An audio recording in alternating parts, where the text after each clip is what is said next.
You can pre-order Modern Horizons 3 using my link in the description.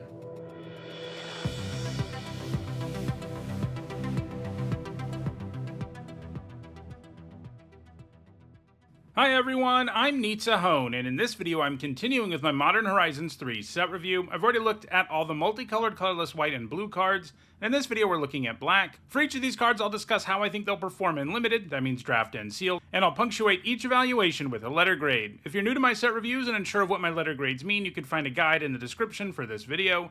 There are a few important things to keep in mind as I look at these cards. First, because we're only talking about Draft and Sealed, I'm only going to be talking about cards that can be found in play boosters. Furthermore, I'm only looking at cards from the main set in this video. Play boosters in this set do have a bonus sheet, but I'll be talking about those in their own video later.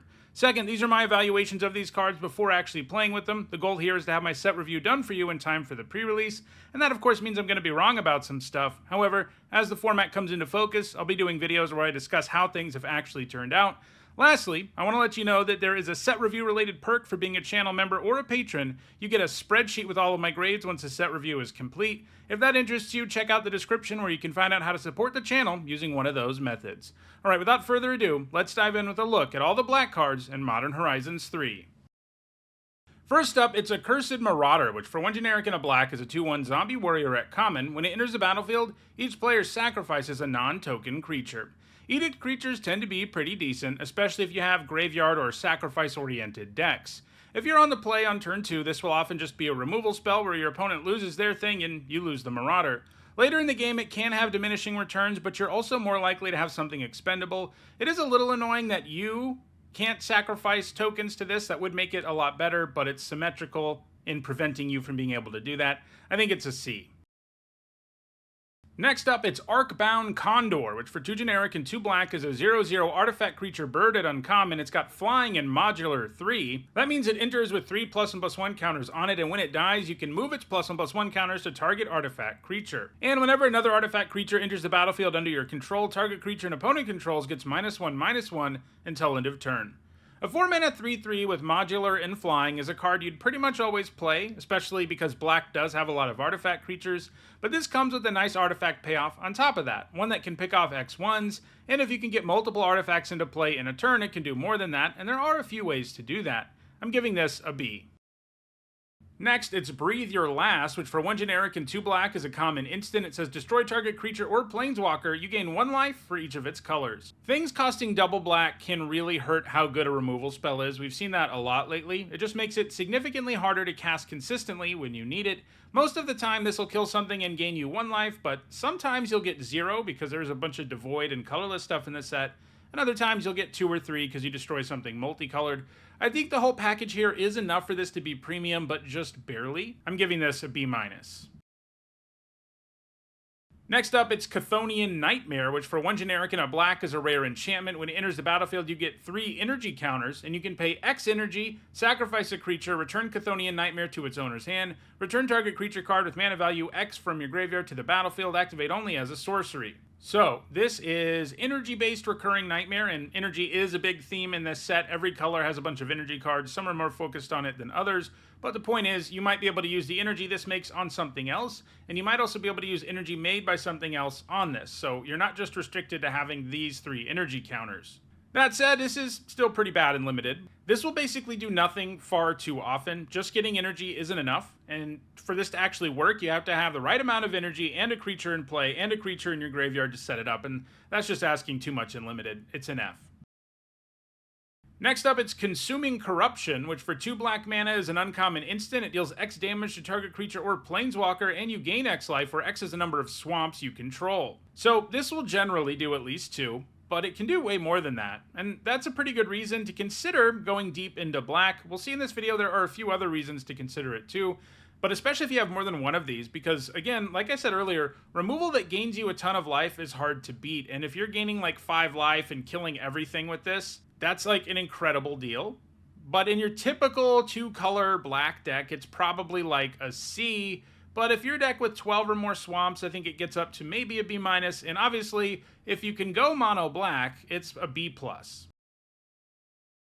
Next up, it's Crabomination, which for 4 generic and 2 black is a 5/5 crab demon at rare. It has a merge from artifact for 5 generic and 2 black, and that means you can cast it by sacrificing an artifact and paying the emerge cost reduced by that artifact's mana value. When it enters the battlefield, target opponent exiles the top card of their library, a card at random from their graveyard, and a card at random from their hand. You may cast a spell from among cards exiled this way without paying its mana cost. This is insanely strong. Even if you can never emerge with this, if your deck has 0 artifacts in it, this is incredible. Between the 3 random exile effects, one of which even takes a card from your opponent's hand, you're going to end up hitting a spell and casting it for free. So you're going to pull off at least a 2-for-1 right away, and if your opponent lost a card in hand, and they probably did, you're getting a 3-for-1, and an ultra efficient one. The emerge part can help you get it down even earlier, and there are artifacts in the set, but I think a lot of the time it's going to just be better to cast this normally because you're not giving as much up on the board to cast it. But obviously if you get this out on like turn 4, you're going to do it. Anyway, the whole package here is that it's an incredibly powerful bomb that's always going to generate a ton of value. I'm giving it an A+. Next, it's the creation of Avacyn, which for 1 generic and 2 black is an uncommon enchantment saga. Chapter 1 says, search your library for a card, exile it face down, and then shuffle. Chapter 2 says, turn the exiled card face up. If it's a creature card, you lose life equal to its mana value. And Chapter 3 says, you may put the exiled card onto the battlefield if it's a creature card. If you don't put it onto the battlefield, put it into its owner's hand. This is an interesting one to evaluate. You're inherently never going to get more than a card worth of value, and pure tutors like this tend to not be great in limited, but it's also kind of a more expensive, slower reanimate of sorts, since you can grab any creature in your deck and put it into play a few turns later for free. If you get something big, you're going to be losing some life, but it can be worth it to put the biggest creature in your deck into play. Although how good that is diminishes when you have to wait 2 more turns to get there. You can always just grab a spell with it too, but that's a lot worse. That's when it is just a pure tutor. My instinct is this probably isn't very good. The best sagas give you more than a card worth of value, even if you have to wait for it, and this just doesn't do it. The best it does is give you a discount on a creature. I'm giving it a D+. Next, it's Dreadmobile, which is 2 generic and a black for a 3/3 vehicle at uncommon. It has Menace. You can pay 1 and sack another artifact or creature to put a +1/+1 counter on it, and it has Crew for 1. A 3-mana 3/3 vehicle with Menace and Crew 1 is probably already playable, especially in a set with an artifact theme. So the fact that this is also a good sacrifice outlet really solidifies that. I'm giving it a C+. Next, it's Dream Drinker Vampire, which for 1 generic and a black is a 2/1 vampire at common. It's got lifelink. It has Adapt for 1 generic and a black, and that means if it has no +1/+1 counters on it, you can put a +1/+1 counter on it. And whenever 1 or more +1/+1 counters are put on Dream Drinker Vampire, it gains Menace until end of turn. This is a good 2-drop. A 2-mana 2/1 with lifelink is already kind of okay, but growing this and giving it Menace for a turn is really easy. Keep in mind, you don't only get the Menace from adapting, that's just a built-in way you can do it. +1/+1 counters are a theme in black, so you're reasonably likely to be able to pull it off more than once. I'm giving this a C+. Next up, it's Dross Claw, which for 1 generic and a black is a common artifact equipment with living weapon. That means when it enters the battlefield, you create a 0/0 black Phyrexian Germ token and attach this to it. The equipped creature gets +1/+1, and when it attacks, each opponent loses 2 life, and it is equipped for 2. I'm not very impressed here. A 2-mana 1/1 with this ability is a bad card, and while this has more upside than that because you can move it around, it's expensive to move around for a pretty meager buff, even with the added life loss. I think it's a D. Next, it's Emperor of Bones, which for 1 generic and a black is a 2/2 Skeleton Noble at rare. At the beginning of combat on your turn, exile up to 1 target card from a graveyard, and it has Adapt 2 for 1 generic and a black. And whenever 1 or more +1/+1 counters are put on Emperor of Bones, put a creature card exiled with Emperor of Bones onto the battlefield under your control with a finality counter on it. It gains haste, sacrifice it at the beginning of the next end step. A 2-mana 2/2 with Adapt 2 for 2 mana is probably already a B-, but the Emperor hates on graveyards and can temporarily reanimate things that it exiles. That's pretty amazing. Obviously, when he comes down early, he won't have much to feast on, but he'll be a big creature for that stage of the game, and then in the late game, the adaptability can become really absurd. I'm giving this a B+. Next, it's Etched Slith, which for 1 generic and a black is a 1/1 artifact creature Phyrexian Slith. At uncommon, it has Menace, and when it deals combat damage to a player, you put a +1/+1 counter on it, and when you do, you may remove a counter from another target permanent or opponent.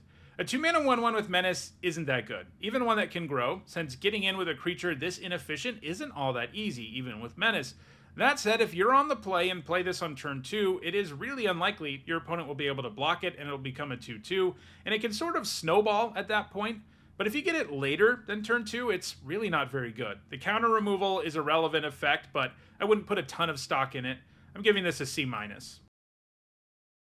Next, it's Ethereum Terramander, which for 1 black mana is a 1/1 artifact creature Salamander Drake. At uncommon, it's got flying. It can block only creatures with flying, and you can pay 6 generic and a black to adapt 4, but the ability costs 1 generic less to activate for each other artifact you control. A 1-mana 1/1 flyer that can only block flyers is not really a card you want to play, but this one can grow in the mid to late game into a very, very real aerial threat, and we've already seen a lot of artifacts in this video. There are a lot of them in the set, so being able to adapt this for like 4 isn't especially far-fetched, and I'm pretty happy with a 5/5 flyer that can only block flyers. And that's a creature that's relevant pretty much all game long, giving it a C+. Next up, it's Eviscerator's Insight, which for 1 generic and a black is a common instant. As an additional cost to cast it, sacrifice an artifact or creature, draw 2 cards, and it has flashback for 4 generic and a black. And that means you can cast it from your graveyard for its flashback cost by paying that cost, and then you exile it. This effect usually plays pretty well, giving up something like a token or an otherwise expendable artifact or creature, or sacrificing something that's been targeted with removal feels pretty good, and this can let you do it twice. It's still a draw spell that needs setup. This kind of card is rarely great, except when it gives you something like Treasure 2, but this one seems solid, giving it a C. Next, it's Fetid Gargantua, which for 4 generic and a black is a 4/4 horror at common. For 2 generic and a black, it has Adapt 2, and whenever 1 or more +1/+1 counters are put on it, you can draw 2 cards, and if you do, you lose 2 life. This card's pulling me in a couple of different directions. I love a card that is going to draw me cards and grow like this does. Like, it'll be a 6/6 on your next turn a lot of the time and draw you 2 cards. But I also really hate a 5-mana 4/4. One that your opponent can kill with a whole bunch of removal, probably a lot cheaper removal, and you end up taking a huge tempo hit because you just don't get the time to adapt it. Plus, your opponent can kill it in response to adapt. Like, I really love that this draws you cards. It could potentially be a 3-for-1, but it also has a really miserable floor.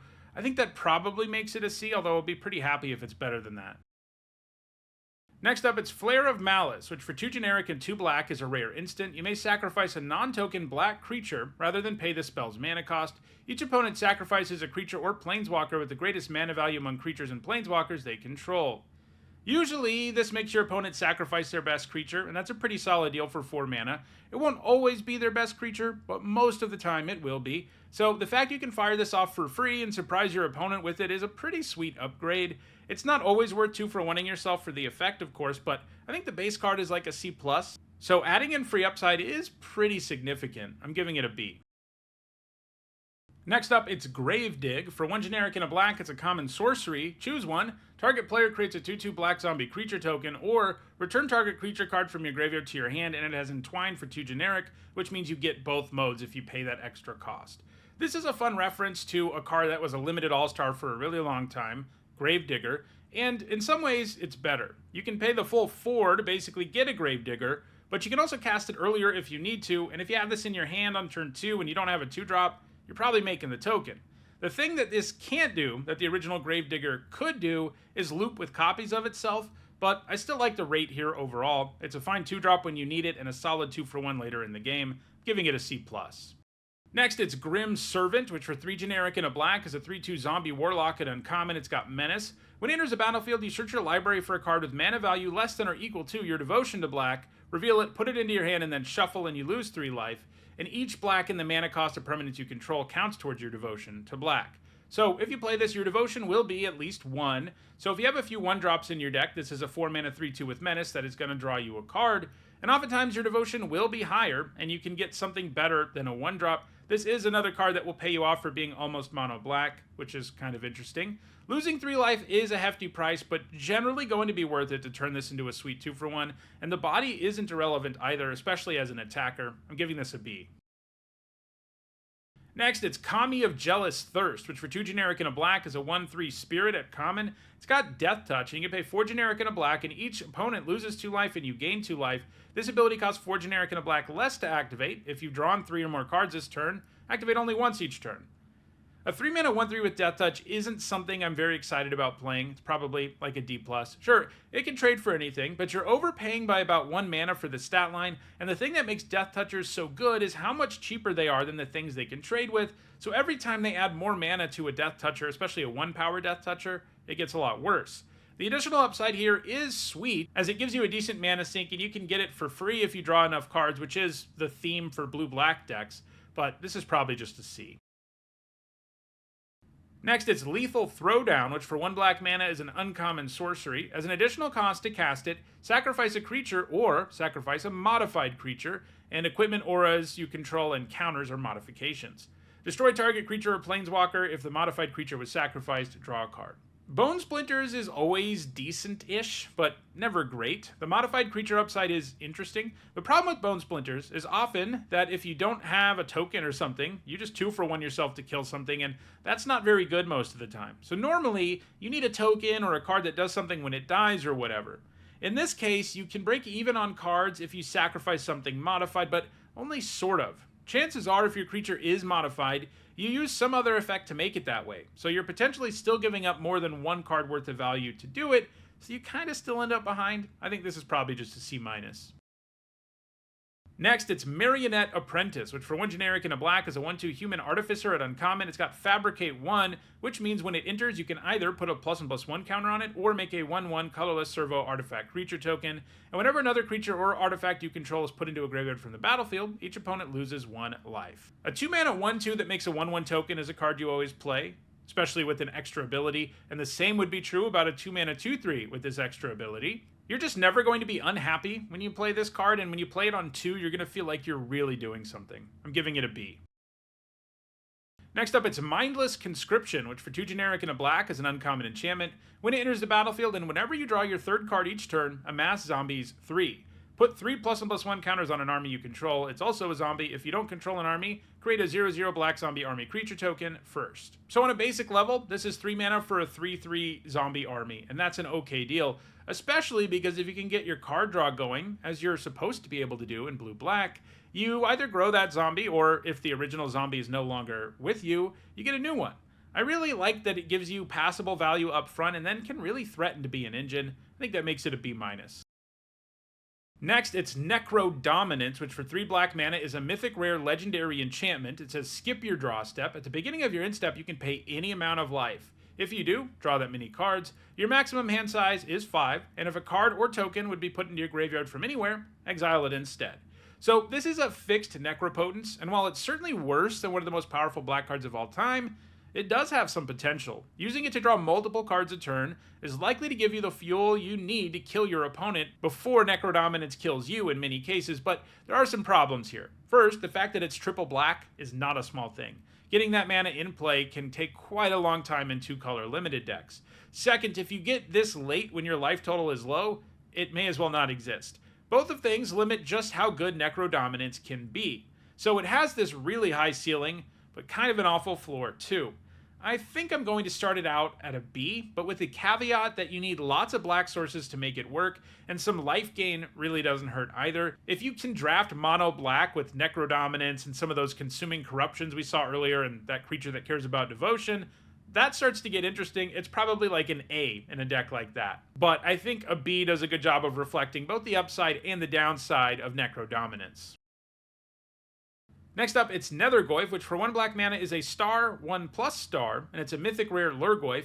Its power is equal to the number of card types among cards in your graveyard, and its toughness is equal to that number +1, and it has escape for 2 generic and a black. Exile any number of other cards from your graveyard with 4 or more card types among them. So this starts out as a 1 mana 0/1 on its own, and it'll usually grow throughout the game, or be big when you play it if the game is already well underway. The efficiency is hard to turn down, and it can even come back from the graveyard later, although that is a little bit awkward because it makes you sacrifice cards with 4 types, and that is very likely to result in a much smaller Nethergoyf coming to your aid. Black is good enough at loading the graveyard that I think this is a pretty good card, but it's probably just a B- in limited. Next up, it's Quest for the Necropolis, which for 1 black mana is an uncommon enchantment with landfall. Whenever a land enters a battlefield under your control, put a quest counter on Quest for the Necropolis, and you can pay 5 generic and a black and sacrifice it to put a creature card from a graveyard onto the battlefield under your control. This ability costs 1 generic less to activate for each quest counter on Quest for the Necropolis. Activate only as a sorcery. So you can play this early and get a bunch of quest counters on it, and then use it later to reanimate pretty much anything, and super efficiently too. It's also nice that if you get it late, you can just pay the whole cost right away to reanimate. This does make it useful all game long, and the fact that it lets you go after either graveyard is a big deal. This does take a while to set up, like playing it on turn 1 and imagining a world where you eventually get to reanimate something amazing is nice, but it's not going to happen all the time. And reanimating things, especially when you're paying more than like 1 or 2 mana for it, just isn't that insane and limited most of the time because, you're just spending a card to get a card back, and that card you get back has to be pretty good to justify the mana you spent to get it into play. So it's probably just a C. Next up, it's Refurbished Familiar, which for 3 generic and a black is a 2/1 artifact creature zombie rat at common. It's got affinity for artifacts, which means it costs 1 less to cast for each artifact you control. It's got flying, and when it enters the battlefield, each opponent discards a card, and for each opponent who can't, you draw a card. So, a 4 mana 2/1 flyer with this enter the battlefield ability would probably be a C that's on the verge of being a C+. After all, it's a 2-for-1. So the fact that it's often going to be cheaper is awesome. It's not far-fetched to play this on turn 3 in black artifact decks, and if you're doing that, it's going to feel like a steal. I really like it when they design these so that the discard trigger still does something in the later game, and that goes a long way towards making this really good. I'm giving it a B-. Next up, it's Retrofitted Transmigrant, which for 1 black mana is a 1/1 artifact creature zombie at common. You can pay 3 generic and a black and return it from your graveyard to the battlefield tapped with 2 +1/+1 counters on it. This is good sacrifice fodder, and it's an artifact which also matters in black, and just having a recursive 3/3 around is decent value to begin with. It has an okay baseline and some legit potential. I'm giving it a C. Next, it's Ripples of Undeath, which for 1 generic and a black is a rare enchantment. It says at the beginning of your pre-combat main phase, mill 3 cards, then you may pay 1 generic and 3 life. If you do, put a card from among those into your hand. So this is really good at loading your graveyard in a color where that always matters, and the ability to get cards back that you mill is nice too. It's a little bit frustrating that you have to pay mana and life to do it, but the card selection is pretty powerful, I guess. Lately, though, we've seen Phyrexian Arena-like effects not perform that well in Limited, and this has the same problem. If you play this early, instead of a 2-drop creature, it can be a serious liability, which in turn makes it harder for you to ever want to pay the life. I think this probably needs a build-around grade, as it's pretty awful in aggressive black decks, for example. You really need a deck adept at making the game go long, and ideally you want to be good at gaining life too, so you need a control deck. But even then, you kind of have a risk of this milling you out because it is not a made trigger. So this card has a lot of problems. I could see it really working out in a specific kind of deck, but I think it's probably an F in most decks in the format, and maybe in a really graveyard-oriented deck that can gain life and stuff, maybe it can be a B.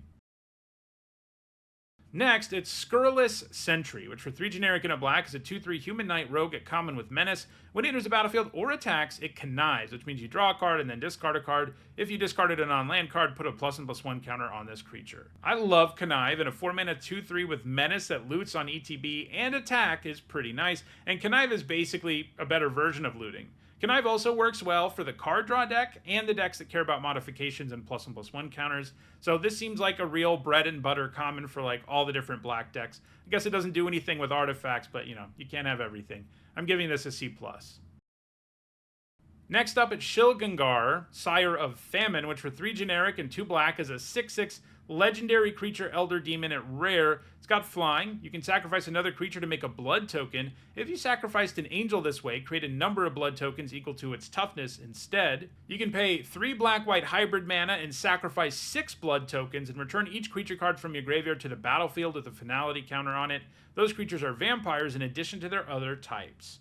A 5 mana 6/6 flyer is a great starting point. That's like a B. And the text box here is entirely upside. I wouldn't put a ton of stock in the angel stuff, but giving up creatures for blood is a nice effect to have, especially when you don't have to pay any mana for it, and the ability to reanimate your whole graveyard might actually come up. Sometimes you'll be able to give up your stuff, get all that blood, and then reanimate everything you lost, along with whatever else was in your graveyard.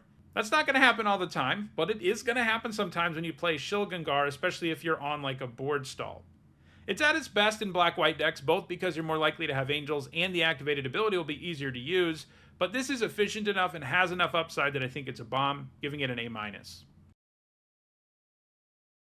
Next up, it's Warren Soul Trader, which for 2 generic and a black is a 3/3 zombie goblin wizard at rare. You can pay 1 life and sack another creature to make a treasure. This has solid base stats and an ability that is useful, although it is kind of funny that we just saw an uncommon in the last set that could make a treasure just for paying life, although you did have to pay mana too. But yeah, this can thrive when you've got expendable bodies, an interest in artifacts, or a need to fix your mana, and one of those is probably true. It's never going to be excellent, I don't think, but it's pretty nice, giving it a C+. Next, it's Wither and Bloom, which for 1 generic and a black is a common instant. Target creature gets -3/-3 until end of turn, and you can pay 1 generic and a black and exile Wither and Bloom from your graveyard to put a +1/+1 counter on target creature you control. Activate only as a sorcery. 2 mana for -3/-3 at instant speed is a premium removal spell. You end up trading up most of the time, and it even has some flexibility to work like a combat trick in a pinch. So the fact that this can also generate a counter once it's in the graveyard is really nice upside to have, especially in a set where +1/+1 counters have some extra value. This is a B. Next, we've got Wormcoil Larva, which for 3 generic and 2 black is a 3/3 artifact creature Phyrexian worm at uncommon. It's got Death Touch and Lifelink, and when it dies, you create a 1/2 black Phyrexian worm artifact creature token with Death Touch, and a 2/1 black Phyrexian worm artifact creature token with Lifelink. While it's not quite as good as a fully grown Wormcoil engine, this larva is pretty scary. While the base stats aren't great, it can trade for anything while gaining you 3, and then spits out 2 very problematic tokens. A 2-for-1 is basically assured, and a 3-for-1 isn't far-fetched, giving this a B. Alright, let's move now to the modal double-faced cards. The first of these is Boggart Trawler, which for 2 generic and a black is a 3/1 goblin at uncommon, and when it enters the battlefield, you exile target player's graveyard. The other side is Boggart Bog, and as it enters the battlefield, you can pay 3 life, and if you don't, it enters the battlefield tapped, and it can tap for black mana. A card that is always Boggart Trawler would be like a D+ or a C-. It's good at hating on the graveyard, but that's not always useful, and the stat line is just bad. But as I've been saying about all of these MDFC lands, it gives you insurance against flooding and mana screw, and you'll be ecstatic to draw this instead of a land in the late game, even if it's underwhelming, and you'll also be happy to draw it early when you really need to hit a land drop. Being a modal double-faced card is just a huge upgrade, so big that I think this is a C+. Next, we've got Fell the Profane, which for 2 generic and 2 black is an uncommon instant, destroy target creature or planeswalker. On the other side, it's a land that has the exact same text box as the other land we just looked at. This one is great. While 4 mana to destroy a creature or planeswalker is probably a C+ these days, it's a card you'll virtually always play, even if it wasn't also a land, and this is. I'm giving it a B.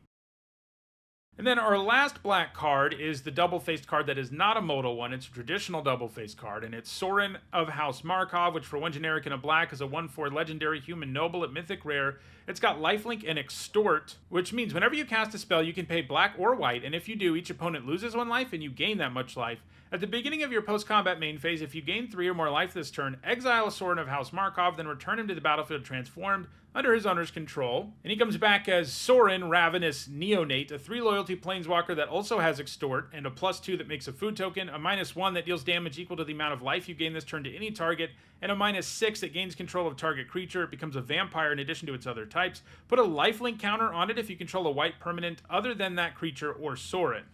I'm always playing a 2 mana 1/4 with lifelink, so all this other upside is amazing. Extort is a great way to bleed your opponent out, and of course Sorin's own lifelink and ability to drain life can be enough to transform him into a powerful planeswalker, one that holds on to the ability to extort, and most of the time the -1 will be doing 3 the turn he transforms, which is enough to take down lots of creatures, and just generating food isn't bad either. The ultimate is also great, and getting there isn't far-fetched. Basically, the 2 mana 1/4 with extort and lifelink is probably a B-, and transforming him is very doable. The efficiency here is really amazing, and his +2 and -1 synergize really well together. I think he's an A. So those are all the black cards in Modern Horizons 3. I'll be back in the next video to look at all the red ones. If you enjoyed this video, please like it and share it. If you want to catch up on this set review, you should see a playlist on your screen shortly. And if you want to catch the rest of this set review when it comes out, don't forget to subscribe and turn on notifications. Thanks for watching.